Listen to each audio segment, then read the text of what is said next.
It's time for Milberger's Gardening South Texas, live from Milberger's Landscaping and Nursery at 1604 in Bulverde Road. During the next 2 hours, our experts will help you with your gardening questions when you call 210-308-8867. That's 210-308-8867. Or come by Milberger's during the show and have your question answered in person. And now it's time for Milberger's Gardening South Texas on 9:30 a.m. The Answer. And welcome to Milberger's Gardening South Texas on 9:30 a.m. The Answer. Milton Glueck along with Dr. Calvin Finch, Mark Peterson, sitting here at Milberger's on a little bit of a muggy, but a much drier day than yesterday. Yeah, but Little bit. A little bit. Oh. yesterday was it cooler and Yeah. and there was some. Well, I was thinking at first when we started the show there wasn't any air movement, but Yeah, the flag is moving.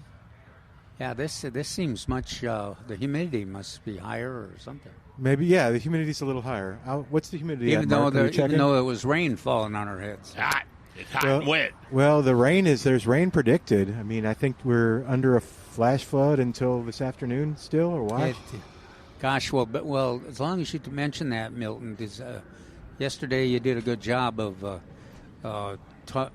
talking, encouraging those folks in the Kerrville area and Austin on the floods. It's got to be heartbreaking, though. I mean, it just, yeah. Gosh, yeah. I mean, they're at their favorite camps and areas in the wilderness, and then the river that they love goes up 25 feet. Yeah, and minimal warning. Man, Very little amazing. warning. So, yep. Unbelievable. No, it really is unbelievable. It honestly is. Well, 210-308-8867 is our number, but I encourage you to come and visit with us at 1604 in Bulverde Road. Bring a plant. Lots of beautiful plants right here at Milberger's. Lots of beautiful vincas. The zinnias, which are in front of us. Those Dorfruellias look good. Where? Right there. Oh, in front of us, yeah. The blue, pink, All and three, white. yes, I can't see them. All three colors. Yep. So you don't see that quite often, but Trace did a wonderful job. He got all three of the colors. That's what Trace does. If you're looking for stuff, the place to come first is Milberger's, because if it's out there and Trace can get it, he's gonna. Or you can call and put it on the wish list, and they'll call you when it comes in, like 210-497-3760. But you'll find that at milbergernursery.com as well. So that's worked so well. But if you're wishing for tomatoes, Oh, is that my sign? that's your cue. Let me That's try my again. cue. If you're wishing for tomatoes, Stage left. Oh, tomatoes. yes, Mark. Theoretically, yes. We'll have tomatoes coming in this week. And in the 4-inch pots, we have tomatillos. A new one that I've never heard called Celebrity Plus. Yeah, no, we've had that before. Oh, have we? Yeah. Oh, okay. It's just an improved variety of Celebrity. How can you improve on Celebrity? Apparently you can. Oh, wow. A large sweet, which is a small tomato. Aroma, which is also a small one. Mm-hmm. Tycoon. And in the 6-packs, we have Amelia, Better Boy, Celebrity, just plain old Celebrity. That's okay. Juliet, and Tycoon. Oh, wow, Tycoon. So People like that Tycoon. Yes, I like it. I Yeah. like it. Celebrity and Tycoon. And what's... Well, and there's almost all those are rodeo tomatoes. The Amelia and of course, the Tycoon and Celebrity. For those that are new to San Antonio, what does it mean that they're a rodeo tomato? It means that they've gone through a competitive process. That the availability of tomato varieties changes quite often because for our backyard gardening, we rely on the availability of commercial selections for the most part. And those commercial selections change, they improve, and they're competitive with each other. And so we want to keep up to date on which ones are working best in our climate. And that's what we do. We have a competition that we call it the rodeo tomato, and they're selected, and then usually if you pick a rodeo tomato, you can count on it to be capable of beating the cold weather in this time of the year, or beating the hot weather when you plant it in the spring. Do we have a 10-day forecast? I wonder what the weather is supposed to be for the for the week. I think we're out of the rain. Yeah, let me look right here. We got it. Come on. Okay. Pretty much partly cloudy. Mm-hmm. Lows in low 70s. Okay. Highs in 89 and 90. Okay. That's actually not bad. Not too bad. Yeah. Let's remind everybody, too, if you're thinking of fall tomatoes, it's recommended that you pull the tomatoes that you had in the spring, because most of them, unless yours are a little different than most of the gardeners I've talked to, they're loaded with spider mites, and they're kind of at the end of their production time. So you pull those, and then you plant the new varieties for the fall. Mm-hmm. And be careful. We alert everybody and remind ourselves, but we have a tendency to forget even that especially in the fall, the tomato supply is limited. Yeah. So you identify which kind you want, and when they show up, you get them. Yeah, and actually what you can do, too, is Mark mentioned theoretically, because things happen, but you can call that number, that 210-497-3760. That's how I was able to get some. What number? 210-497-3760. And that works amazingly well. It does. They'll call you. That's how I got, what was it we were looking for? The porterweed. I told them I wanted the porterweed, and they said, okay, theoretically, that they're trained well. It's coming in Wednesday, and sure enough, on Wednesday I got a call saying, okay, you said you wanted the porterweed, it's in. And then I said, okay, I'll head on over there now. Why don't you wait till tomorrow, because we haven't put them out yet. But I knew it was in, so that was cool. But that if you're on the list and they call you, then they give you some time to take advantage of the fact that that those varieties that you want are here. Yep, that's a good way to do things. All right, so 210-308-8867. Let's see, what else? We talked about tomatoes. You want to talk about this as a tomato? Yeah, so we always have fun with this, Trace and I, because I pronounce it one way, and he pronounces it another. Of course, his is right, but mine is wrong. So, when we put out tomatoes, it's hot. And this is the time of year for spider mites. Mm-hmm. And so what Trace has recommended is that we try to get a systemic into the ground, into the plant, to kill off those spider mites, as well as aphids and other sucking insects. Prior to them arriving. Arriving, and also prior to fruit production. It does last for a long time. It is called imidacloprid. That's the way I pronounce it, and that's the way it's going to stand. Okay. Imidacloprid.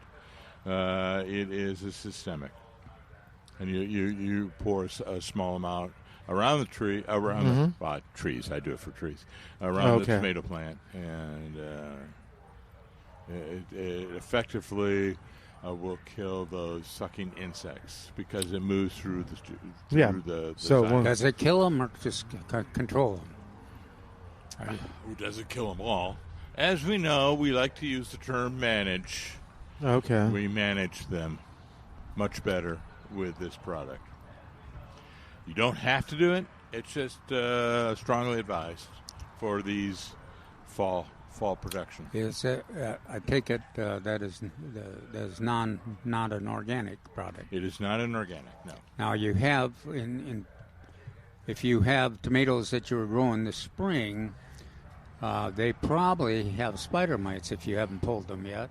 And one of the other options, if you're into organic controls, and I've had pretty good luck with this. This is another one, just like the one Mark described, that is not an absolute control, but this this slows down the spider mite reproduction, and it's seaweed extract, and it's a good nitrogen fertilizer too, and it's an organic product. But you about 2 tablespoons per gallon of water, spray it on the foliage. And make sure you get underneath. That's right, and it is relatively easy when the plants are small, and so you want to get that control in, and then as the weather cools, the spider mites become less of a threat. But right now or at the end of July, if you're planting the new crop, this is a pretty susceptible time for spider mites. And Trey says, as it relates to this, it has to be that product, this label, yes. Not just the product. And the label is fruit, tree, and vegetable systemic soil drench. by. This one's by Monterey. Okay. And there's a reason why. This particular product is formulated for vegetable use. Oh, okay. Which is not a lot. Not everyone is. So Yeah. that's why. That also is important. One of the reasons why you want to review the label all the time, so that you know what you're. It's a product that'll accomplish what you want to accomplish, and you know what it is designed to do. Another thing to do is when you're pulling those tomato plants, the ones from the spring, and if they've got spider mites, then you put them in the garbage away from your plants. But the other thing you do is that you make sure the weeds are pulled around the plants, because that's a place where the remnants of the spider mite population will live, and then they'll jump onto the new tomato plants when you put them in there. So do that. Pull the weeds and spray one of the products that were mentioned, and you'll have a much better chance of controlling the insects that are threatening in the. How long does the glyphosate stay? Glyphosate? Yeah, so like if I bought some but I haven't used it like in a year, is it still good? Oh, gosh, yeah. Okay, good. Because we have all these cracks in our patio, and I got some of the stuff I'm able to pull out easily, it just pops out. Yeah. Some of it, nope. It Yeah. it fights. Yeah, it stores for a long Yeah, time. it's interesting, the different things. Yeah, the only one that I really have had any trouble with, and there are other products that don't store well, but the ones that comes to our attention are the BT products, that the organic control for the moths, the cabbage loopers, and that you probably don't want to expect them to work for more than 3 years. So you replace those products, but they work. It's an organic control that works wonderfully to prevent damage from cabbage loopers. Cool. Now, what are the cabbage loopers going to attack? Cabbage. Cabbage, yeah, broccoli. Oh, okay. Kale. Any of the coal we call coal plants, so broccoli, kale, cabbage, Okay. And I have a weird. cauliflower. So I was out today after the long rain, and they're in a container. My Tatumas, one of the 3 sets that I have, they're all yellow, and they're just dying, which is, I'm guessing, too much water. Could be, yeah. Yeah, I think it is. So will they come back? Do I need to Now, redo them or just throw them away? I don't think they'll come back. I'll throw them away. But you can, give them. Make sure you're patient enough to give them a time to recover. Okay, because they seem pretty tough. Yeah. Now the other ones, the other 2 are. But they're growing machines, so they once they start a decline, that they have a tendency to be done for. They're either growing Yeah. full speed or they're passing away. Cool. 210, yes, sir? Oh, I thought you were raising your hand. 210-308-8867. Scratching my Itching his beard. I know. It looks itchy, doesn't it? Yeah. All right. I see you cleaned yourself up. I did from clean yesterday. myself up, From yeah. He yesterday. shaved. I was noticing that. Yeah. You're looking pretty And ragged. that was pretty much the reason it was starting to itch. All right, 210-308-8867. Is there things now that we should be doing in the garden? Or are we supposed to?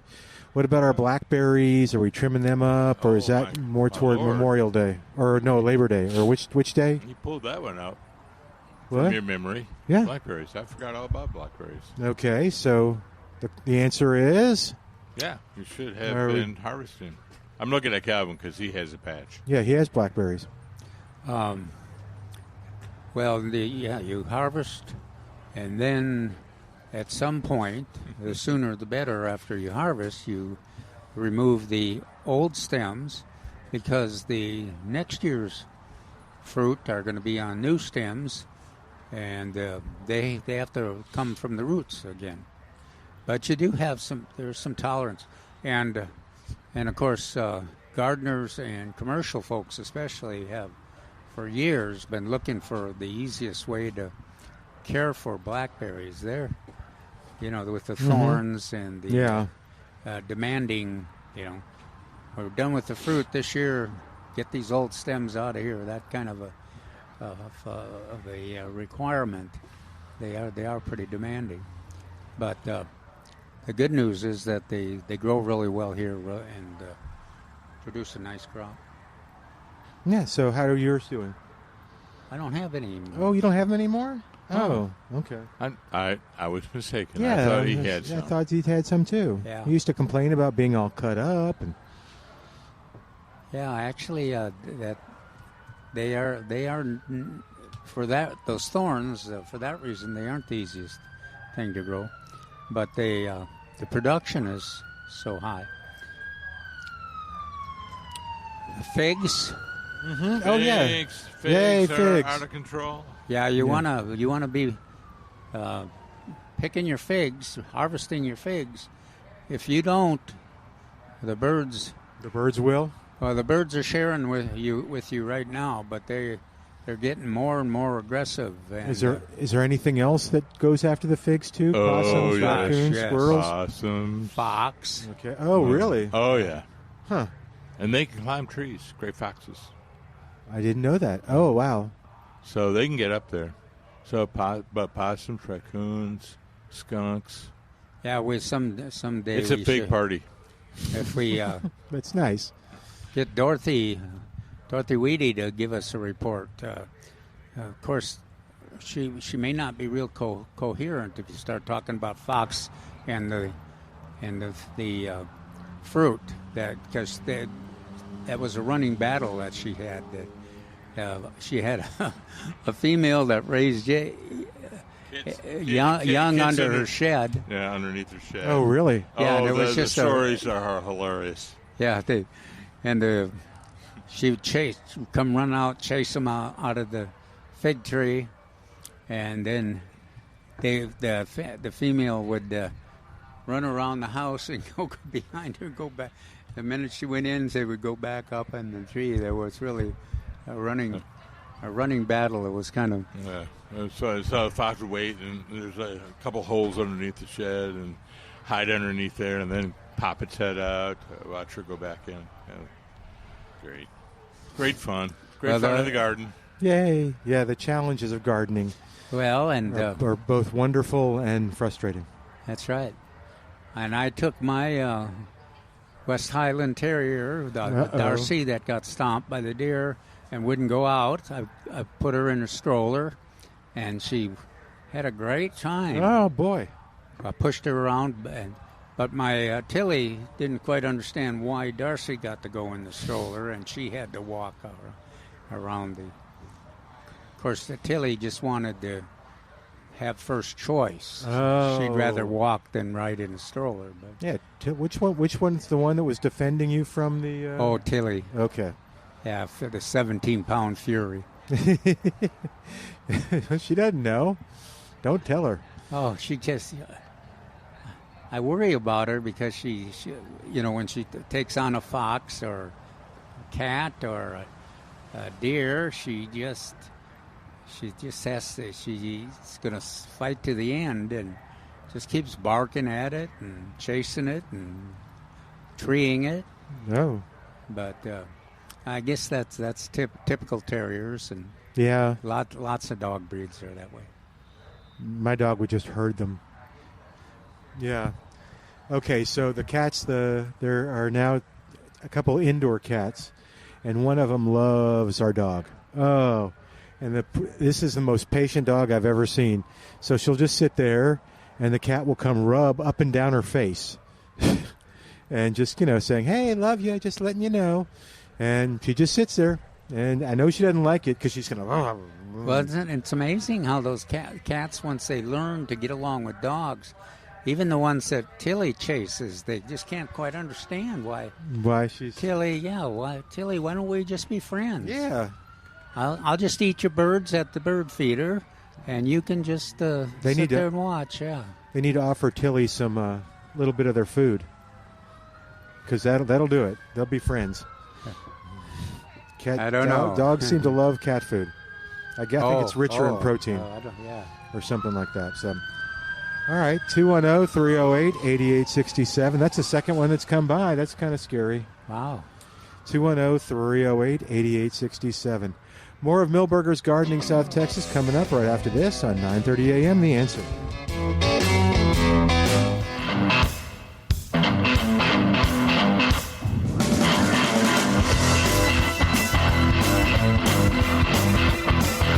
Welcome back to Milberger's Gardening South Texas on 9:30 a.m. The Answer, 210-308-8867. All righty.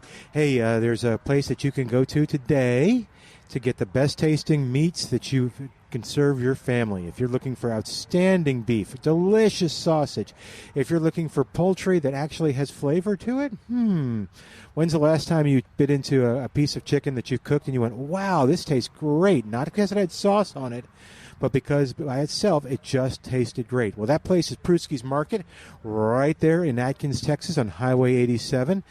Prusky's has it all. Great service, too, an old-fashioned service. It's an old-fashioned meat market where the butcher is talking to you. The butcher is serving you. You're looking into a case. You're getting that bacon or whatever you're getting, and you're getting it from the butcher. It really is. It's a throwback to a long time ago, and much appreciated, too. Plus, they remember you, and it just, I promise you, once you go, if you're familiar with it, then you go a lot. And I'll ask people who, like we had a person I was talking to who was working on Highway 87, and I said, did you ever go to Prusky's Market? Oh, my gosh. I love Prusky's, and they talked about everything that we talked about here. So if you haven't been, you need to go, and if you have been, you know how good it is. Prusky's Market online at pruskysmeatmarket.com. All right, 210-308-8867. Mike is on the line. Hey, Mike, welcome to Milberger's Gardening, South Texas. What's going on? Well, I'll tell you the deal.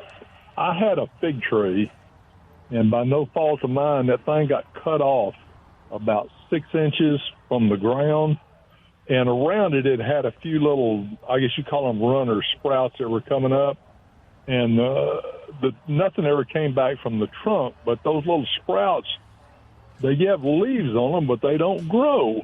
They don't seem to get any bigger at all, and I'm wondering if I ought to just dig them up and replace it, or if there's a chance they eventually will start putting out. How long has it been doing that? The tree got cut off last fall before the weather really got cold, and now this summer I keep watering them. I make sure they have water on them, but they're just not getting any bigger. Boy, that is strange because their figs are very aggressive in terms of replacing foliage and stems. You got any ideas, Mark? No. Again, I have to go back. Where's the soil? What's the soil like? Is it heavy clay? Is there rocks? What type of soil is it? Well, I'm down near Poteet, and it's sand. It's 48 inches of sand before you hit clay. Huh. What else? Have you got any other figs in the area that are doing fine? No, to tell you the truth, this is the first time I planted a fig tree, and I don't know why, because I like figs. But I planted a brown turkey, and then anyway, it was an accident. It got cut off. Not my fault, but I'm just wondering if I ought to try replacing it or give them a little bit longer and see what they do. Well, if it was normally, and we hadn't heard the whole history, I'd say just give it some time, because it'll be filling up the whole space that it had before. But that is a strange situation. Well, I'd like to have you go to the trunk. There's still a trunk, or is it cut to the ground? There's a little trunk coming up. Well, it's a stub, and it's gray. It looks dead. Okay, that's what I was going to say. Run the fingernail across to see if it's alive or dead. If it is dead, it's time to go for another one. Plant another one. And we have them on sale, by the way. Do we? Yes. No, I'm just, I realized as I said that, I made the whole thing sound suspicious. But yes, we do. If you want to get another one, they're 25% off. So, yeah, that's the only way to tell if the stem is dead all the way down below the soil surface. Then it's time to get another one. Yeah, now it's a good idea too, just for your curiosity's sake, to do that. What Mark's talking about, do a little exploring around that stem. It sounds like the root ball must be dead. I mean, if they're not. If you're not getting anything shooting out of the root ball. If there's no root sprouts coming from any kind of live roots below the soil surface, then that whole entire root system is gone. Well, I think what I may do is plant another fig tree in another spot and just kind of watch these, and then I'll let you know what happens. Okay. Sounds good. That's so a great, you got the great Poteet sand. That's good. Mm-hmm. With the sand, we always advise a little extra compost, organic matter. Yeah. For water holding typically capacity. With figs too, in the old days we used to say put 6 inches of mulch over the root system, and so that certainly wouldn't hurt. It sounds like you're watering it enough, but it certainly wouldn't hurt for some mulch either on there. Okay, Alrighty. Run that experiment, and I appreciate it if you let us know what happens. Yeah, I'll let you know. I'll call you back in a while. All right, appreciate it. Thanks. Thank you. Thanks, sir. All right, 210-308-8867. How can we help you? We can. You can call us or come by. Could you go to the store and get me some more coffee? Sure, I'll be happy to. Okay. Are you sure? No. No, okay. Are you sure is it for What do people sale? think I'd left? Is it for sale to the coffee? What? Oh, no, I go to a little kiosk called Mudslingers. Oh, okay. For those who know. Get my coffee. I should have got the large one. Is what I should have done. But okay. Yes. It's too late now, but you've learned. You've listened, so. All right, 210-308-8867. And there's lots of, let's see, what are the flowers that are on sale? Vincas? Yeah. 6 for $10. Okay. I've seen some pretty stands of Vincas all around town. Are the zinnias on, or the zinnias are for sale? They're for sale. I don't believe they are on sale. So we got Vincas and how about our Pentas? Pentas are on. Let me find out all your stuff. Okay. But anyway, these are fabulous flowers. And what I said was pre-4th of July that I thought the reds and the whites could come from either the Pentas or the Vinca. So Vincas are on sale. Yeah. 4-inch pot. Okay. 6 for $10. That's great price. Star Jasmine or Jasmine. Well, how do you pronounce it? No, Jasmine. Star is Jasmine, and then there's also Carolina Jessamine. Oh, okay. So they're on sale. 2 for $50. It doesn't say the size of the pot. So I'll have to double check on that. Variegated flax lily in the number 3 pot is 50% off. Regularly $24.99. You do the math. That sounds like it's about $12.50. Could be. Yeah. Possibly. Figs. 25% off figs. Mexican heather. We talked about that last week a little bit. It's a great sale. We got Karen on the line at 210-308-8867. After Karen, I'll tell you more about what's on sale. Hi, Karen. Welcome to Milberger's Gardening, South Texas. How you doing today? Hi, great. Good afternoon. I have to ask the experts about an old St. Augustine lawn that is of my dad. And last year we kind of lost the thing. It was I think it had some kind of bugs. I don't know what, and drought. But somehow with all of our rain and some growing green or Medina fertilizer and whatnot, it has come back gorgeous, and it's just thick, but it's starting to get these sort of spots that kind of look like grub worms, where it's kind of brownish and it kind of like creeping bigger. But I've done the tests where you kind of shovel under and see if it comes loose, and I've looked for chinch bugs, and it doesn't seem to be that. So I wonder, could it be something just because of so much rain that it's just? And also, it did kind of, after being very green, sections turned kind of yellowish. Yeah, it sure sounds like with brown that last, patch. With that last statement there. It's that one of the things, too, you'll see, if the colors just changed recently with all those rains, and then if you can detect a little bit of a low spot, usually the lowest spot, even if it's a tiny low spot in the lawn, will be most susceptible to that kind of green, to that kind of browning. The good news is that if it doesn't clear up itself, it's relatively easy to use a fungicide and just stop that infection and reverse that process. So, and a couple I had products. We had a lovely couple from Houston. I bless them because they're from Houston.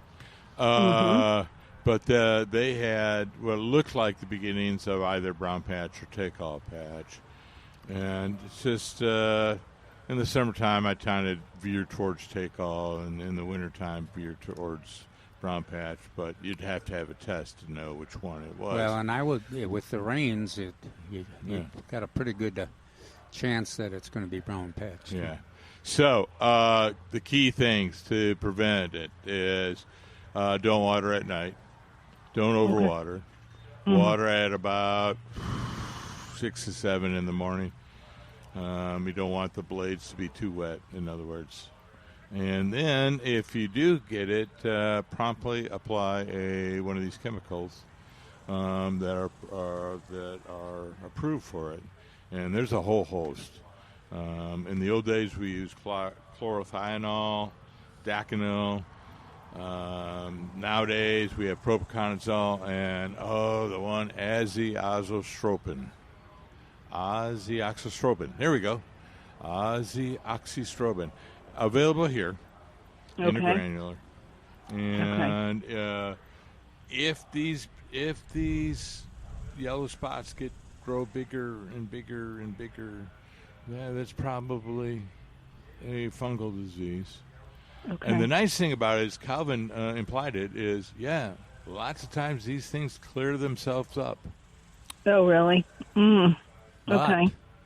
But you'll have to put up. If you're patient, you'll have to put up with it expanding, and then before it retreats. So if you check too and make sure you don't have one of those fungicides that Mark mentioned in your garage or shed. No, I'm sure we don't. It's because my dad hasn't done his lawn for years, but it just was so beautiful the way it came back, just amazing. And then to see this, and it is kind of it's kind of thatchy right there. Is what I described you can kind of scrape it, kind of scrape in the grass, and it seems like thatchy stuff coming out. I would in those really bad areas. There's like 2 or 3 areas where that's, and then the rest is kind of those yellowy. I would go ahead and invest in one of those fungicides because they work. Okay, and would that be put it over the whole lawn? The whole lawn? You could, but generally what you do is spray the infected area and around the edges. And about a foot to 2 feet around the infected area. That may end up being the whole yard. However, you do not just the infected area, you do around it as well. Mm-hmm. So what you're doing is... So is it granular or is it spray? It comes in both forms depending on the chemical, and lots of times the chemical will have 2 forms. And they, good news is, again, they work. Yeah. Okay. Well, thank you. We'll keep an eye, and we really have only watered. I mean, he has it's kind of a great big yard. It's kind of, I guess, kind of awful to have this big old, but it's an older home, and it's got a great big backyard with St. Augustine, but I think we've only watered twice in this whole summer season with all this rain. Well, that's good. That's very good. What we found out is St. Augustine has to be watered at the least once every 3 weeks, and preferably like once a week. The water bills reflect, and which is it's sin, but what do we do? So if you have investigated everything, I feel like I have. It's bugs anyway. It's not by the sidewalk or street. No. It's you've done your 1 foot square test and pulled up the grass, and there's no.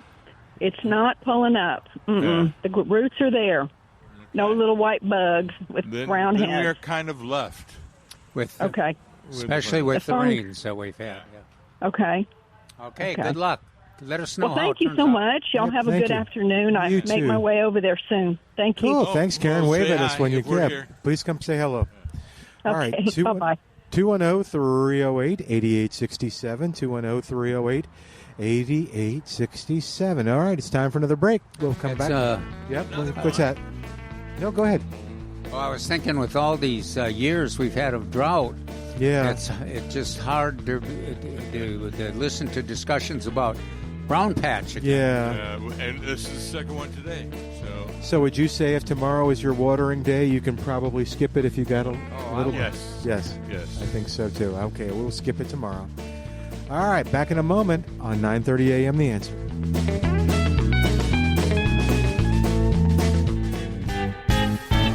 And welcome back to Milberger's Garden in South Texas on 9:30 a.m. The Answer. 210-308-8867. Lots of great questions today. We encourage you to give us a call or come by. It's a pleasant day out here at Milberger's, and so it's a good day to come on out. I was telling you about some of the things on sale. You want me to keep going on that? Yeah. Okay. Well, or we can remind everybody what we've got in terms of butterfly. Okay, let's do that. Attracting plants, we've got. I was going to go there, hoping we could combine the two, because that was my second thought. We've got tropical milkweed, of course, that's in bloom, large plants. We got some of the porterweed, the purple one. This dwarf purple and blooms constantly and really attracts the butterflies, the bees, and especially the hummingbirds. And then we've got, let's see, I don't think we've got any of the butterfly weed left. Last I checked, it was. On that note, we have on sale firecracker fern or firecracker plant, Rucelia, which Trace and I have strongly believed that it should be a superstar. Texas Superstar? Yeah, we are going to lead the march forward on that. What about the dwarf bottle brush? Is that a pollinator? Could be. I'm not familiar as a pollinator. It's more of attractive, but I'm sure that certain insects are attracted to the red color. Now, another one we have is mist flower, and that definitely is a pollinator and a favorite plant. A pollinator supreme. Yeah. There it is, firecracker fern, number 3, on sale, 2 for $40. The number 3 pot. Yeah, they are wonderful.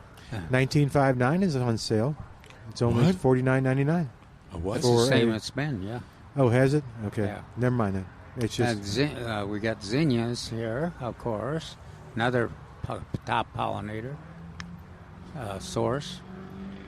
So, and some pentas.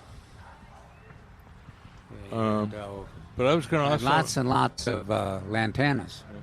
I was also going to mention there are certain herbs that are attractive to pollinators, to butterflies. What kind? So the parsley and the dill and the fennel. oh, okay.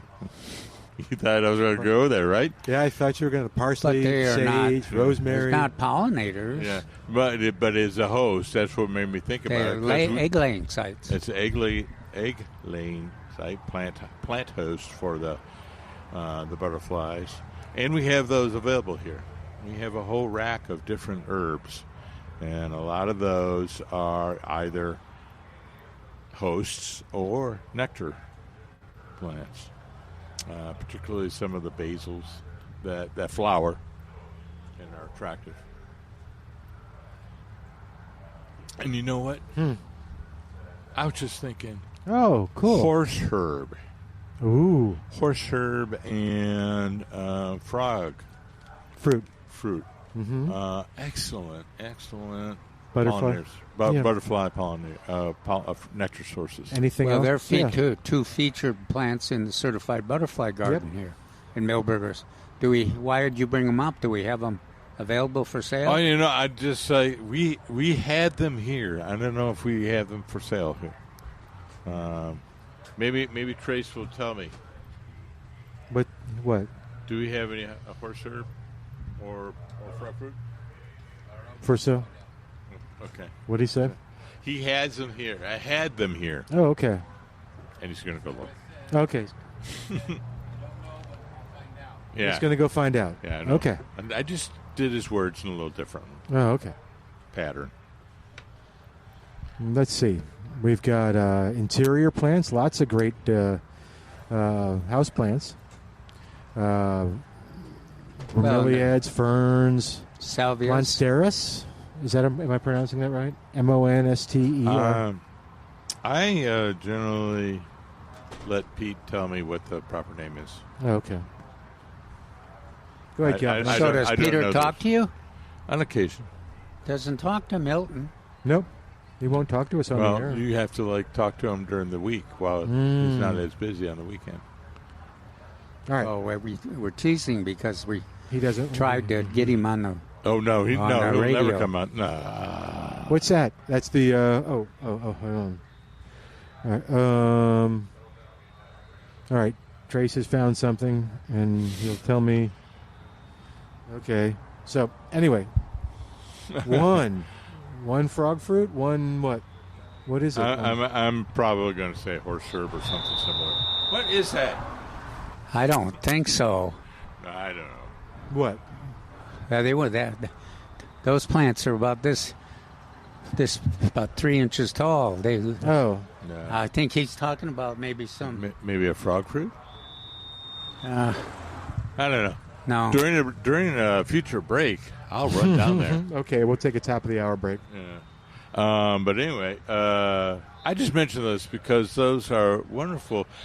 And after a couple days of rain, frog fruit and horse herb are spectacular in And most if you- yardages. If you want to get your butterfly garden certified, Oh yeah. How do you do that? those are two of the plants that the folks that make those decisions really. I've seen that on our. I was going to say, it's really easy. What do you do? Just wait. Oh You yeah, have to for go the to horse store? herb. Yeah. No, just wait. Yeah, I have, but I've seen those in the neighborhood. That talk a little bit about that. How you get your garden certified as a butterfly. Well, you got several choices. I'm trying to remember. Well, I think so the one we we use, ha- like we have Texas Wildlife. We have Texas Parks and Wildlife. They certify them, and then we have a national organization. Oh, and I want to say it's the National Butterfly Association, something simple like that. That's based out of Kansas. And they will also do that, but you have to submit the paperwork and show the pictures and list your plants and how you're managing them. Which you have to do in both. Yeah, you have to do them both. Yeah, and it's kind of a neat exercise because it lets you get into the, it's kind of the same thing we do here, Milton, when we talk about the butterfly plants and what's available. I have an acquaintance, and she has everything. She has all the awards. Wow. And you can go see it on the Gardening Volunteers of South Texas archive on YouTube. Me with my feet in the water of her artificial pond. But I did take pictures of all the organizations involved, and there's about 3 or 4. Okay. That would be a nice topic for Gardening Volunteers South Texas to, certifying your butterfly garden. Yeah, and again, it's real easy. We just go back to my friend on Plum Creek Road or something like that. Well, I know too. So I think y'all have kind of poo-pooed this idea.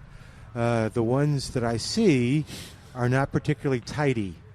They're a little wilder. I mean, they're not something an HOA would like. But I think y'all have said you can still have a certified butterfly garden without having it be kind of unkept and wild. And oh, gosh, yeah. I mean, you look at the one here. That's true. You're right. Actually, that's a good example. Yeah. And when I was at SAWS, we had long discussions and trying to reach out to the HOAs, trying to demonstrate that these quote wildlife landscapes could be very attractive and well maintained, but still be a little bit of wild and apropos for the wildlife like butterflies and bees and hummingbirds. They can be, you got to kind of opposing situations. You could have it manicured like a golf course, or you can have it a wild jungle, which can be uncomfortable. But there's such a wide area in between that you can have, and you can have it pretty disciplined, but also really have it wildlife attractive. I think of those tough modern roses like Mutabilis and everything, and you think of all those plants we've mentioned that blooming. You can have 12 months of color, and you can have it really look neat. And you can have a little lawn if you want, but you also can attract the wildlife and have it relatively.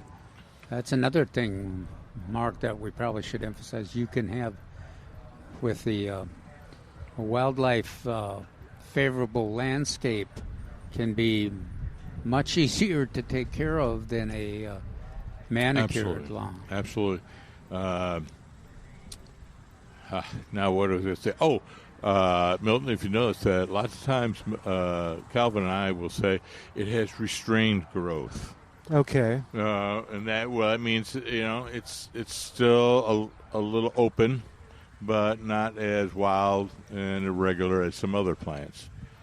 We're talking about you need some cover, but when you've got cover from Mutabilis or hollies or hollies are very excellent, and they're pretty, and they're disciplined, and they fit into a well disciplined landscape, so they don't make it crazy. You don't have to have it to be a wild thing.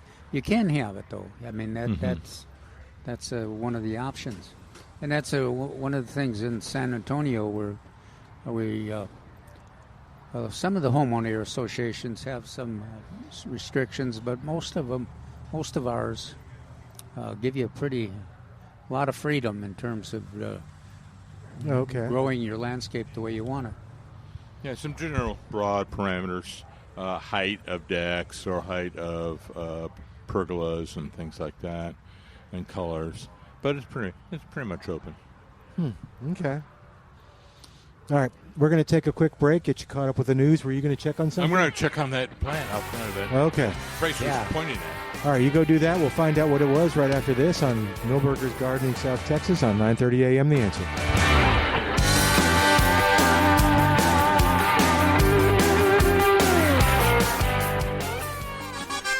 We're back with Milberger's Gardening, South Texas, live from Milberger's Landscaping and Nursery at 1604 in Bulverde Road. Come out to visit or call us at 210-308-8867. That's 210-308-8867. And now back to Milberger's Gardening, South Texas on 9:30 a.m. The Answer. And welcome back to Milberger's Gardening, South Texas on 9:30 a.m. The Answer. Milton Glueck here at Milberger's with Dr. Calvin Finch, Mark Peterson, talking gardening with you, and we want you to give us a call. Look at that bright sun. It has really come out now. Maybe it'll burn off some of the humidity. But yeah, it's beautiful out here. Lots of beautiful plants and lots of good free advice. The humidity has dropped a bit. Yeah, I think so too. That's why I thought maybe it burned off or something. So, all righty. 210-308-8867 is our number if you want to call. 210-308-8867. All right. Tell us about the frog fruit. Tell us about the frog fruit. Well, I also got waylaid by Trace. Oh, okay. He says he had texted you. What's that? Oh, no, did he? but you had not informed me. Oh, no, I looked. That's what I thought he had done, but nope. I've got the old one about the chemical. Okay. I do not have the new one. All right. Well, maybe you didn't hit the button. All right. So, see, now he's going to show you physically. I know. I'll show you physically. I'll show you physically too. Anyway, so I was talking about how wonderful the horse herb and frog fruit have been around town. And sure enough, then Trace points down and he says, yes, one. And I went, one what? And it was frog fruit. And then he had texted me or stopped me and just said, I have frog fruit in the 4-inch flat. What's that? 5 flats of 4-inch frog fruit. So you can. It's hard to say. It is hard 5 to say. 5 flats, frog fruit, for your landscape. Yes. Well, and that's the form that I'm used just for to. fun. In my yard, it's not like the one that you number showed us one was out there. viney. Yeah, it's cascading over, which gives me another thought. Yeah, it doesn't look like a hanging basket. Yeah. but it's not very attractive, at least from this distance. No, it was. It needs to be restrained a little bit more. Its growth needed to be restrained. But with the way it kind of has almost like a flower bed when it grows. Oh, like mine are on the top of a slope between the boulevard and the road, and then it's tough, and it fills in that space, and very attractive there, but it's irregular. It's got a mind of its own, so you're never quite sure where it's going to go. Although I guess some gardeners are able to plant it and get it to prosper. But I think that's one of those plants, too, where it doesn't do you any good to water it specially. And have you heard any reports like that, Mark? Is it just if you put it in the right environment, it prospers, but it's not something that you can nurse. Although, well, yeah, I was going to say it's give it some water, mow irregularly, and boom. Well, we'll have to ask Mary about the certified butterfly garden here, because she's got that nice thick planting. Yeah. And I don't think she mows over there, no. But yeah, it will tend to spread out. I remember I was thinking before you asked. I was at the weather station for Saws, and it's on Saws property, but it's in the middle of a field, and everything was dead. Everything was brown. Nothing was growing except this green patch, and that green patch was frog fruit. I mean, it was middle of August. Everything was brown. It hadn't rained, and 60 days, it seemed like. Well, that's an interesting question or a topic. If we maybe when we think about it, we'll see if we'll ask Mary to the staff to write up kind of here's how they grow it and here's how they get that kind of result. Mm-hmm. Because that the result they have in the certified butterfly garden is really pretty attractive and functional. Meets the needs of the pollinators and also looks good. So it's $9.99 in the number one pot. And what? I can't hear you. Okay, I don't. Okay, it's $9.99. There we go. Better. Yeah. In the number one pot, and he's got 4-inch pots as well. 5 flats of that of the frog fruit. What is and what? And that's I think it's the frog fruit. Yeah, the 4-inch. So you could start an area with some of the 4-inch and have that all coalesce into a larger patch. Now, the ones I'm familiar with do best in full sun, but I think it's got some shade tolerance too. Yeah, what I usually say is that if I had a little bit more shade, then I was going to go with a horse herb. If I had more sun, I might go with a frog fruit as those two. Comparing those two in the landscape. Now, we always want to mention, too, although some of us that are butterfly advocates aren't always as fond of deer as we are of butterflies, but the deer love that horse herb. Mm-hmm. Oh, really? Yeah. Well, and also the black swallowtails. Yeah. If you have horse herb growing out there and you look... You see or if you see the black swallowtails come down in this low growing area, what in the world are they after? And usually it's horse herb, and they go after it as a nectar source. But those are both two interesting plants, and they're plants that are important for and prominent in most certified butterfly gardens. 210-308-8867 is the number. Give us a call. Tell us what's going on in your gardening world. How much rain did you get? I don't know. A lot. Yeah, let's not do that one. No. Don't call us with the rain reports. Don't want to know. All right, 210-308-8867. The number to call. All righty. What else is going on, gentlemen, in the gardening world? What else should people be doing? Well, it's kind of a cleanup time of year, getting ready for the fall. Okay. So you want to be cleaning up the weeds and the vegetation, some of the border plants, because that's where the spider mites and aphids are hiding out, or other insects. Okay. Kind of the brushy areas along the side. So just kind of mow them down. Just mow them down? Yeah, okay. Yeah. Now, can I mow today, or is it too wet? I saw people mowing. I would still wait one more day. Okay. Depends, too, on your situation. If you got a slope and you got a fairly good soil base, you could potentially mow some places. Okay. But do you think it's safer tomorrow just in case? Well, yeah, if you have most of the times, if you have a little slope, that works well on the slope, and then you get that at the base, you're into the mud. You get to the bottom, and they're going, "Oh, look at this!" I haven't seen the rain lilies. I haven't seen. Yeah, that's surprising. I bet they do come up though. How long after the rains do the rain lilies usually? It seems like almost immediately, but I would say 24 to 48 hours. Well, okay, so we're pretty close. I would say tomorrow we would start seeing. I bet you're right. And this spring they responded really remarkably. Are there other lilies that we'll see pop up, like oxblood, or do they like the water? Well, I don't think like the rain lilies do. Not in response to the rain, but the oxblood lilies will be up in the fall. In the fall. In the fall. September, okay. we usually say rain in September. We'll get oxbloods. Okay. And then you want to mark them because you want to be able to dig them up a little bit later. Oh yeah, that's a good idea. What do you mean by marking them? Yeah, little wire flag. Little wire flag or a popsicle stick, would that work? Maybe. Yeah. Okay. If you leave it there. Okay, very cool. I'm thinking you have a lot of popsicle sticks. No, it's easy somehow to know. Where do I get a okay. metal flag from? I don't know where to get a metal flag. In the back seat or the trunk of my car. Okay, but where did you get that? Well, because I worked for Saws for a long time. And I don't work for Saws. Yeah. I don't. They don't give. No one gives me a metal flag.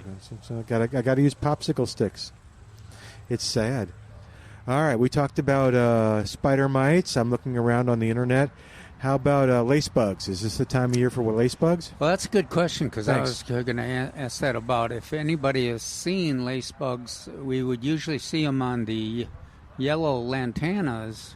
Let's see, when is this? Is July? Yeah, you could start seeing them. Next month. Okay. Next month is a big month for lace bugs, but yeah, you start seeing them right now. If you had a history of lace bugs, then I think a lot of times it's worthwhile to go ahead and spray one of those traces systemics, or what was the other product that we long time ago? what did we used to recommend? Acephate. Ac- Acephate. Yeah, acephate. Acephate. Yeah. Are you sure it was acephate? Oh no, that's systemic. What does lace bug damage That's look like? an insecticide. Oh yeah, okay. Yeah. But yeah. What, I'm going to throw a word at you. Yellow stippling. Ooh, stippling. Stippling. Is that kind of a Means spotting? there's, yellow bumps. we'll go ahead Little and bumps? Yeah, yellow Oh. scattered small yellow bumps. we'll go ahead and do some checking into what products are available. But yeah, if Well, you yeah. have a history, well, of course, if you have a history of the lace bugs on your lantana, you probably have some of the herbicide, insecticide yeah. So in your shed. yeah, but it's intermittent. It's cyclical rather. Bur oaks, we used to say. Yeah, it's bur oaks. Sycamore, American sycamore. Okay. Let's also bring up the fact that if you can resist spraying, if you suspect it's not going to be a problem, then it puts less pressure on the butterflies, because that is a one spray job that could have some threat to the butterfly populations in your area. But you got to make that decision.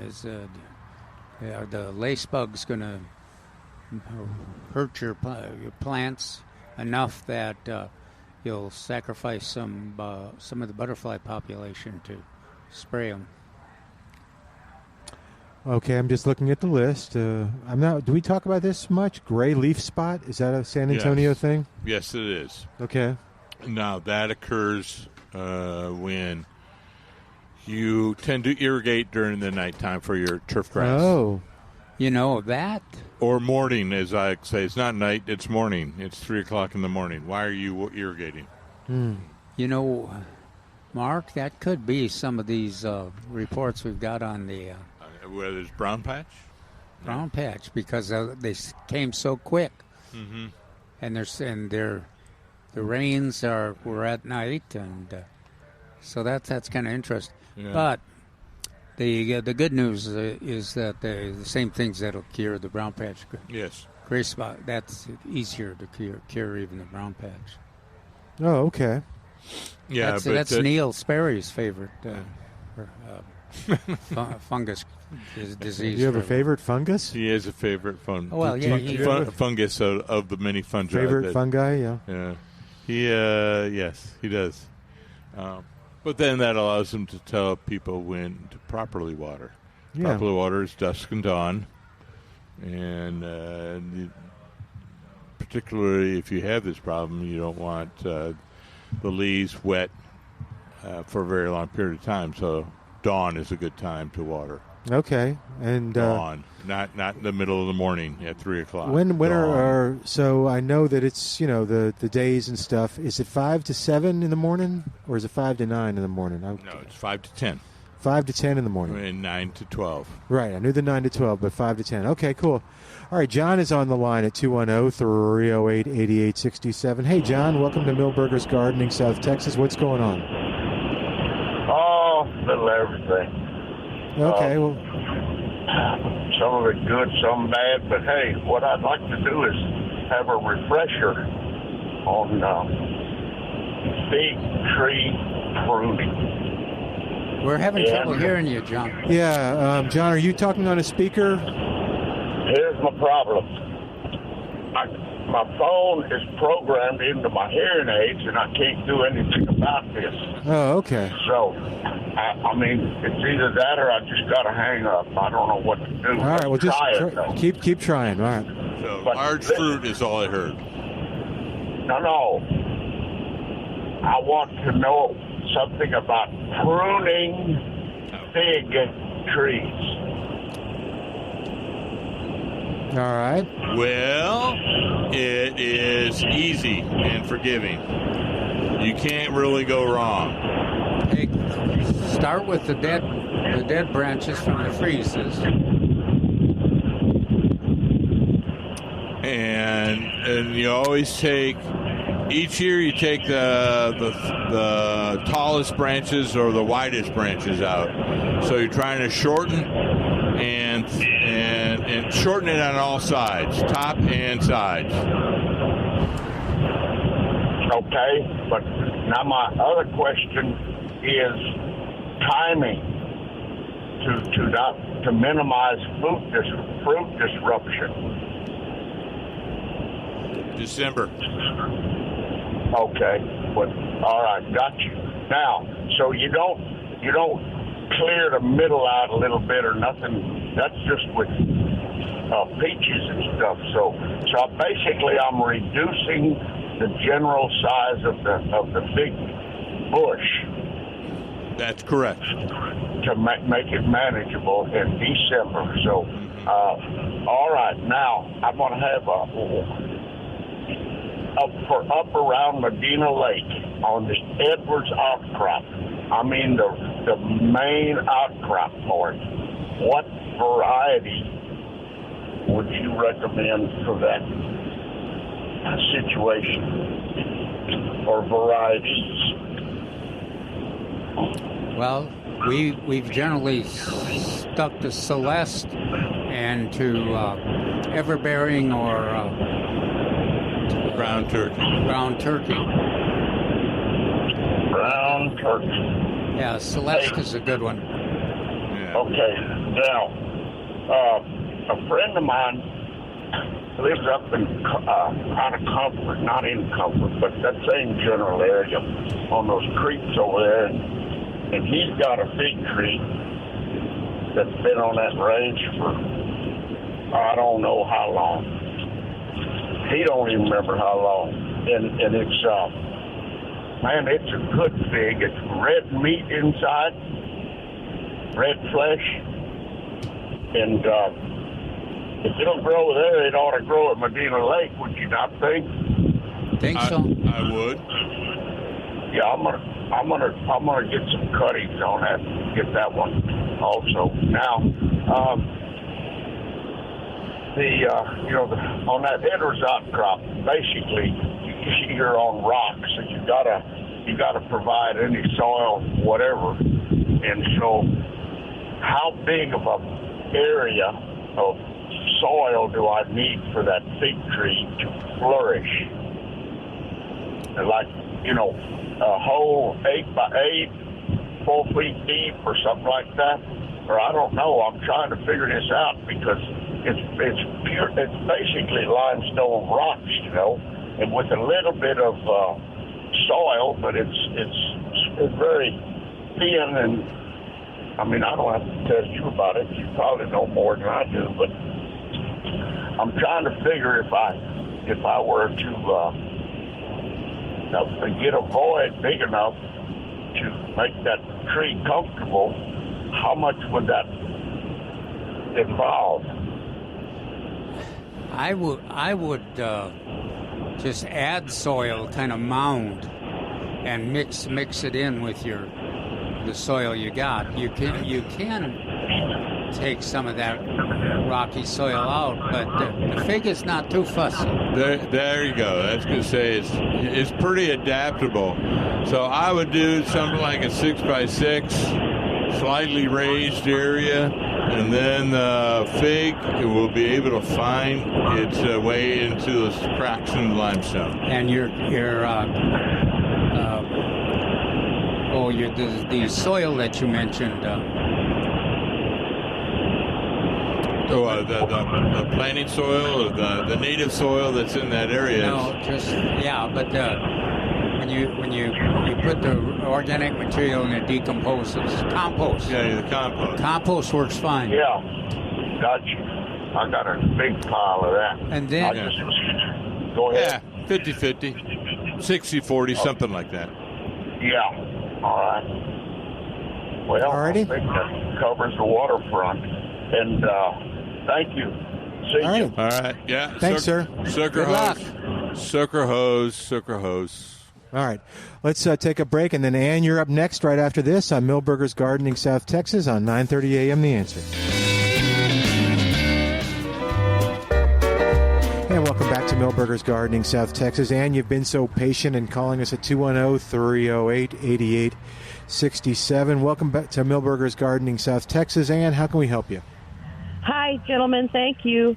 I wanted to comment, and then I have a question that relates to my comment about systemic chemicals. You have to check the material safety data sheets and the instructions on these bottles, because a lot of them are toxic to fish, invertebrates, butterflies, bees, and you can imagine that toxic chemical is taken up by your fruiting vegetable or tree and concentrated in the fruit.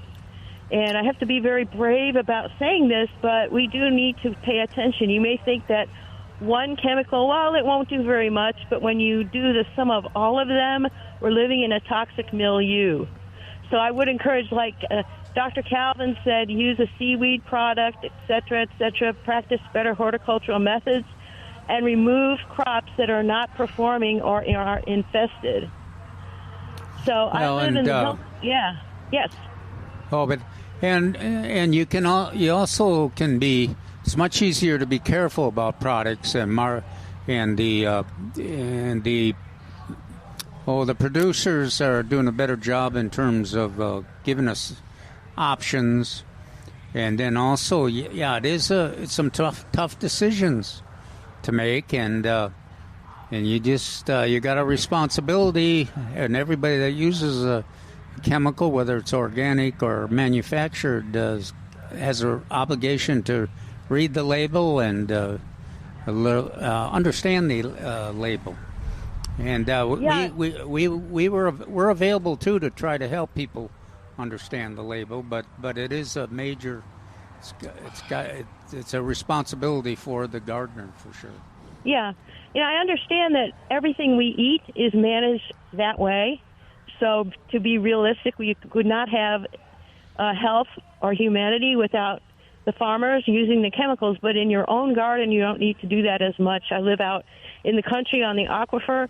We try to be very responsible. What we've noticed this year is a decided lack of pollinators, and I'm having trouble, like growing the tatuma. I can't get it to fruit. And the same problem I'm having. Yeah, and I got lots of beautiful blooms. Well, that's actually right. Calvin had an answer for that yesterday. What was your thought on why we're getting blooms but no fruit? Well, the squash is notorious, and cucumbers, vines are notorious for getting to a point where they have the female, the blooms.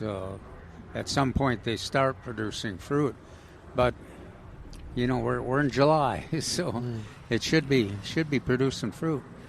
So no males, but females, or no. Well, at first I had all males. Now I have all females, and I've gone down and I try to pollinate them, but there are no males now. They're all females. So I just wondered if it was me or this is the way it is. I wonder if there's anybody out there with tatumas that are having good luck. Milton has had the same issue. Same problem as you. Yeah. And I have to say, I planted all the varieties of tomatoes that you recommended this year, and I had a really good crop. Yep, me too. So, it was a good year for tomatoes, for sure. Thank you. Okay. Alrighty. Thank you. Thanks, Ann. Bye-bye. Thanks for the call. Good question. Good comment. comments on that. All right, 210-308-8867. Yes, sir. On that note, research when I was in the school in the last millennia, comparing, this is specifically for aphids, found that simple high-pressure washer on the undersides of the leaves was almost as equal to the chemicals on kill. When I was gonna be Okay. I was gonna remind everybody, if they're growing milkweeds for the monarchs, you don't have to worry about controlling the aphids. Yeah. That's another good one too. Just don't worry about it. Yeah, and and then aphids are kind of notorious for that. They're such a fast reproducer. They're born pregnant. Yeah. Your water is the one solution, and just letting them be on all kinds of plants, and then eventually the predators will get ladybugs will catch up to them. But the ladybugs are not as fast as the aphids are to reproduce. So. But anyhow, we're getting better. Never are. But that's always a simple solution. Sometimes is one of the better ways. And pressure washer, not pressure, not that hard, but a spray. Yeah, underneath the leaves and the stem. And it's just good. It got about 80%, almost 80%. Well, and then whereas the chemicals were like 95. Yeah, and we got some good organic products that the BT and Well, I like the insecticide soaps, and there's a brand new one that is spinosad and soap, which is a very good product for organic people. Yeah, spinosad is another good product that is very effective. So you gotta do some. Again, it's just like the listener reminded us. We've got a certain responsibility if we're going to use spraying on. Well, it's a responsibility to protect ourselves, and also a responsibility for the environment. To understand the products we're using and to pick the right ones. All right. 210-308-8867. 210-308-8867. Yeah, we need some Tatuma reports. Yeah, need to figure out what I'm doing wrong and what she's doing. That bothers me because Tatuma has been so productive. Yeah. Now, your neighbor has Tatuma, right? You're right. Does Bart have some? Oh, gosh, yes. Oh, okay. So, and he has harvested it and fed me with it. Yeah. Ah, yeah, there you go. I remember now. Yep. Okay. So that's good. I'll check with Bart and see if he has any suggestions on that. Now, Bart also was impressed with. He likes that tall, that large milkweed. It's an exotic milkweed that Milberger's had last year and a couple of years ago, and it has come back from the winter and is attractive. And the first year I had it out, the monarchs really were attracted to it too. So, we'll have to check and see if Milberger's has. Did Trace mention to you, Mark, that they were going to get any more of those exotic milkweeds? I don't know, but I just got to say that the frost tolerance of that must be pretty good, because all of a sudden I saw these Facebook posts of people like in southern Illinois and Indiana, and they're all wondering about this big milkweed all of a sudden in their landscape. And all of a sudden I looked at it, and I looked at the stems and the leaves, and I went, oh, that's that big white one that Calvin has. And I'm like, all the way up there in the southern Midwest. Yeah, that's right, if it's surviving there. All right, Ed is on the line at 210-308-8867. Hey there, Ed. Welcome to Milberger's Gardening, South Texas. What's going on? Oh, I wanted to ask you guys a couple of questions. Sure. Number one is, do you know anybody that's still got seed for Beck's okra? No, for Beck's Big. Yeah. So who has seeds for Beck's Big okra? if anybody, maybe it would be David. Oh, David might. David or Fenix. So call in on David's show on Saturdays. Just call David. Or just call David at the extension service. Yeah. And but also call down a Fenix. That'd be my 2 guesses. Okay. And All right. yeah, there's probably a number of gardeners out there that do it. Yeah. So, do you go to the what was it, the GVST events or Men's Garden Club or anything like that? Yeah, I go to Men's Garden Club. I go to GVPC every now and then whenever I get into San Antonio. Do they still let you go, Ed? Yeah, they don't like it, but, I didn't realize which head this was. Okay, I was thinking that maybe somebody hearing this might bring some, but I don't know. But if you're not going to be there, then... Well, a lot of folks know Ed, too. He's a top gardener. Absolutely. Well, they know of me. They don't really know me. With all this rain, we've had a lot of sandburrs. I mean, I've got a lot of sandburrs. Mm-hmm. But, when I was a kid, especially I went to Eisenhower the first year it was open, and the whole area where they had the track, there was no track there. It was just laid out by the coaches, and so we'd have a place to run around. We had these what we call goat head burrs. Oh, man, those are supposed to be horrible. Yeah, but I never see any of those anymore. I heard anybody talk about them. Is that something that's just sort of died out, or is there some of those still around? I've heard their name, but I'm not sure what they are. Those are when you see one, the seed of one, you know your sandburrs, what it looks like. Now double that or triple that in size. It's a big seed, and it just has 2 spikes on it that looks like goat horn. I mean, two. Huh. Wow. Goat head. I think that it may be due to mowing. If anywhere is put under some kind of maintenance, particularly in the summertime, that mowing would help diminish those. But you're right. I don't hear about them as much as I used to. All right. Well, let me. When I called in and asked about those kissing beetles, other people called and said things like they only come out at night. That's not true. I've got a bunch of cats that like to lay on the sidewalk in a shady spot, and sometimes during the day I'll walk by there and they'll stand up and there'll be those beetles, so they'll be there sucking blood out of them. And when you step on them, it'll make a bloody spot 2-3 inches in diameter. And somebody else said that 7 Dust doesn't work on beetles too, but over at my house it works pretty good. Yeah. I think all of that was just sort of a organic dogma or something, that because the guy also mentioned using diatomaceous earth, which I found to be effective against some things, but not near what everybody says it is. But anyway, I'm kind of with you on that. Yeah, it'll work a good on certain things. Ingredient in some mixes, but which one is that? I missed diatomaceous earth. Okay, yeah. Yeah, and you can just buy straight diatomaceous earth, and that'll work on certain things, but not near as effective as everybody tries to talk about it. Yeah.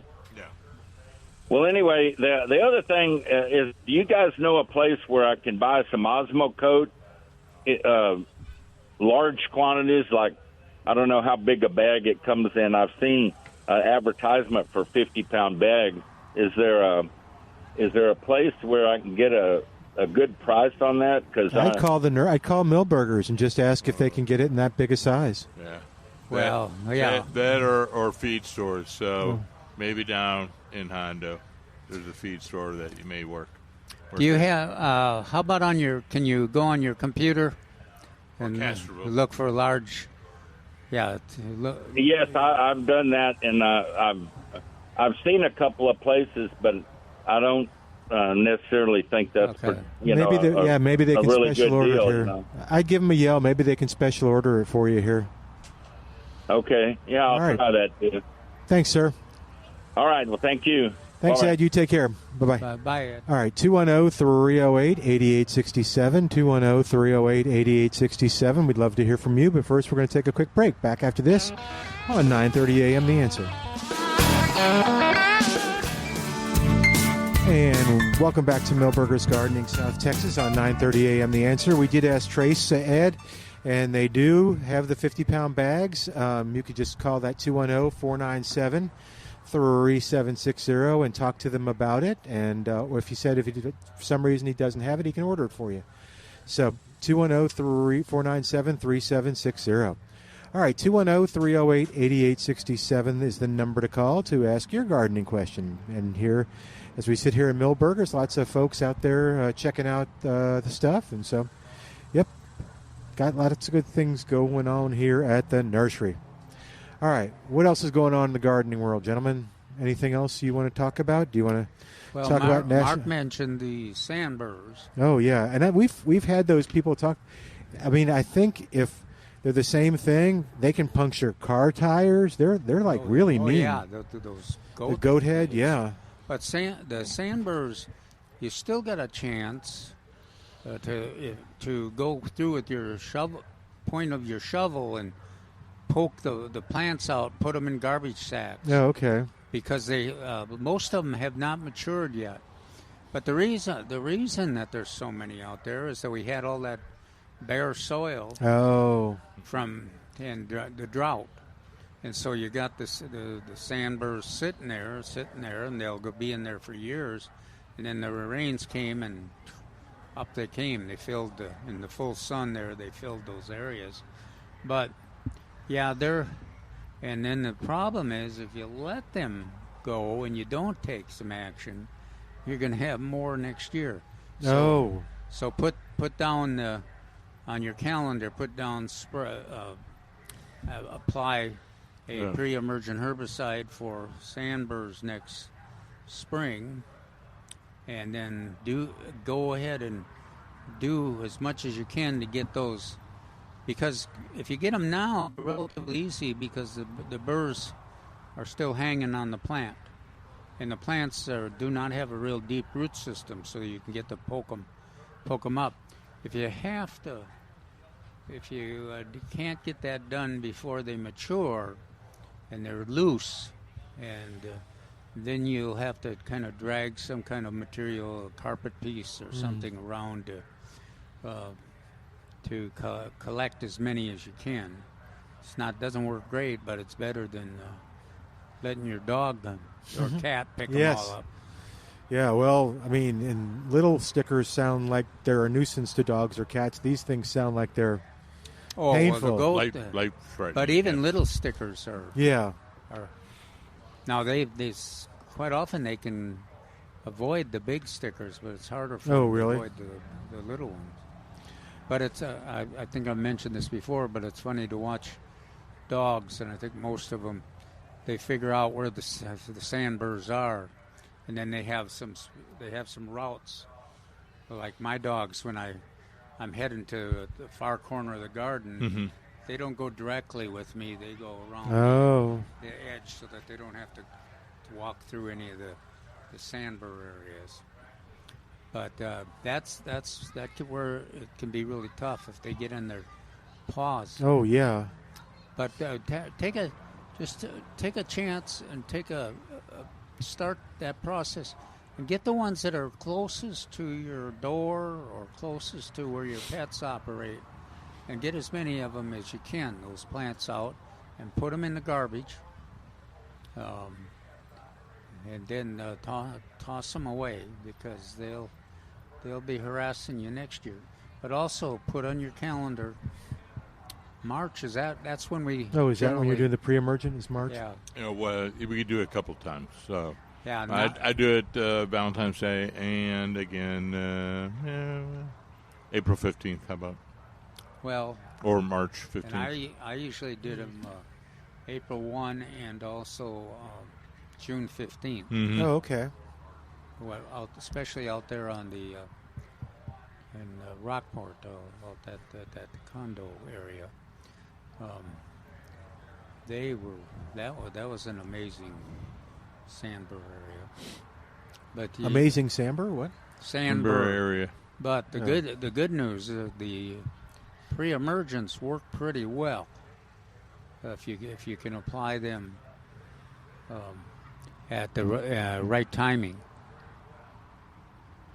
Okay, cool. 210-308-8867. 210-308-8867. You know, we talk about tomatoes being kind of done, but there's still lots of stuff, it sounds like, that people are noticing. And by the way, we'll have new tomatoes for the fall, theoretically this Wednesday. So, and they are? Tomatillos, Celebrity Plus, Large Sweet, Roma, Tycoon. And in the 6-packs, we have Amelia, Bigger Boy, Celebrity, Juliet, and Tycoon. Okay.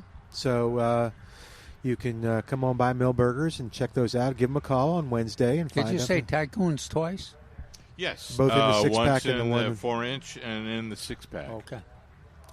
But call the nursery and you can get on the list. That's 210-497-3760.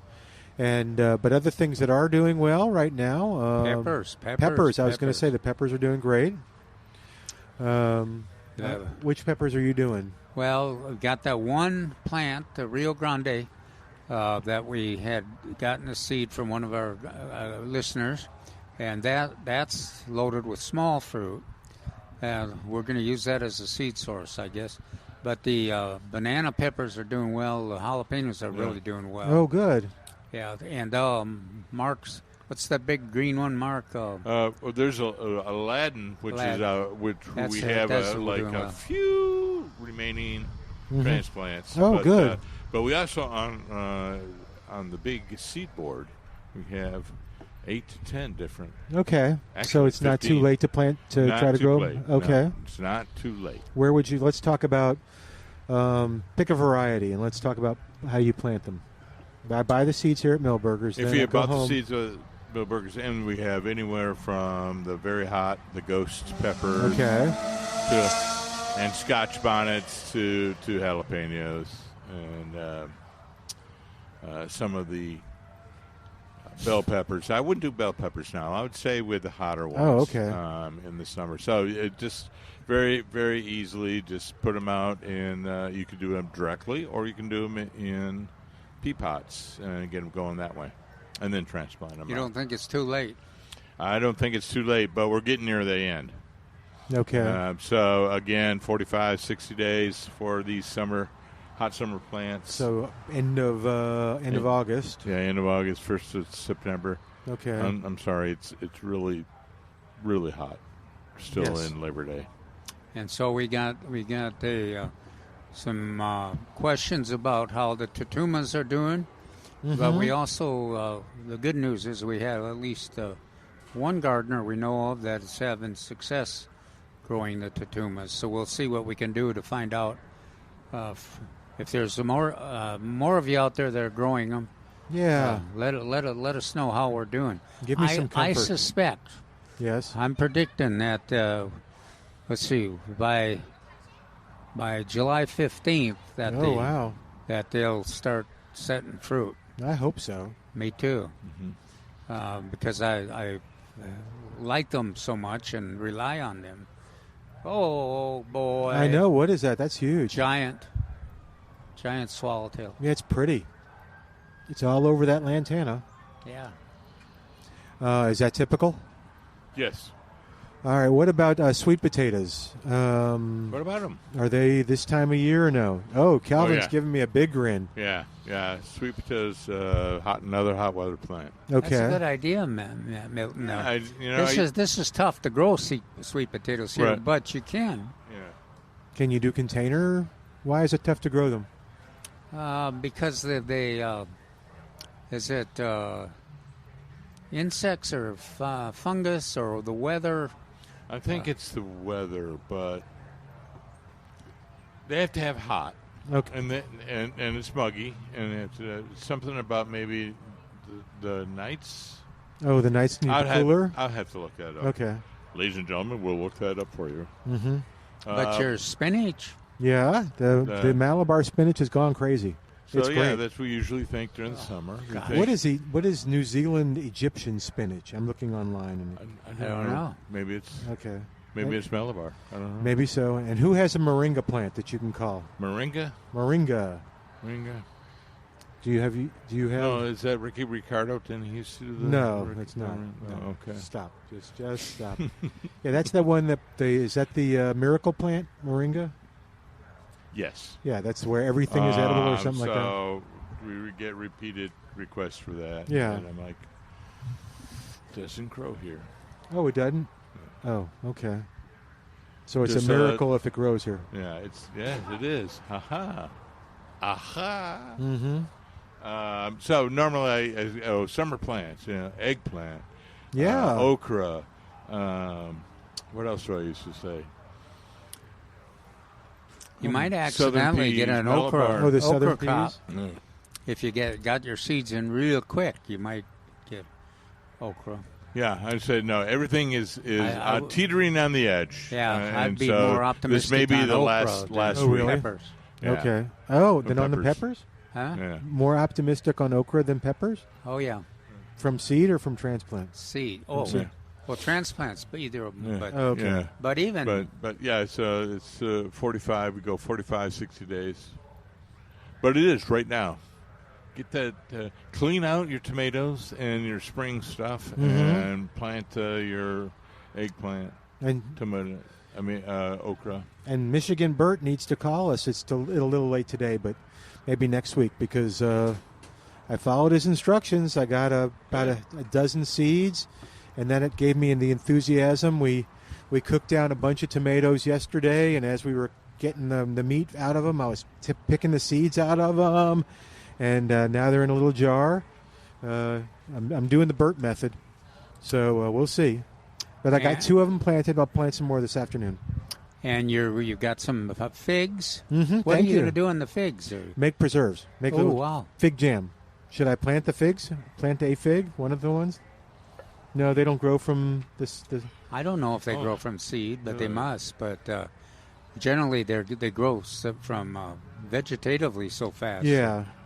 I got to see him. We had the earlier question. Yeah, it's pencil-shaped wood.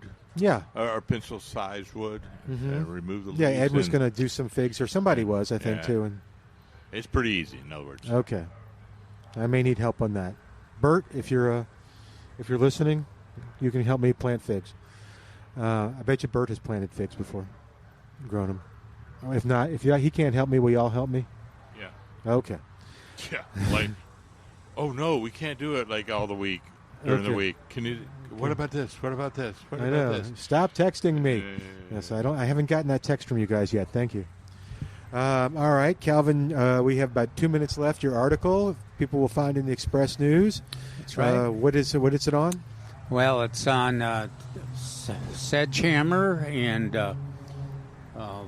other products to control nut sedge, and also on the if you've got Bermuda grass weeds, which a lot of us do now because of the rain and the heat. Then there's grass be gone and the post and fusillade and other products that you can spray onto the foliage, and you can spray those. You can spray them in the shrub border, the rose bed, and the perennial flower bed. And the other thing on sedgehammer, you can also control the nut sedge in the middle of like the roses without hurting the roses. But again, you've got some options there. And then also we talk about in the article, we talk about stump and vine killer. Mm-hmm. If you've got lots of suckers or seedlings, hackberry, chinaberry, mulberry, and you're pruning them back, and you don't want to have to prune them back again in a month. Okay. Then go ahead and apply that material, the stump and vine killer, to the fresh cut, and it does a good job of translocating to the roots and and controlling and killing the roots. All right. And, well, we'll talk about it next week. Mark dropped something this week. We'll find out what he dropped on Friday.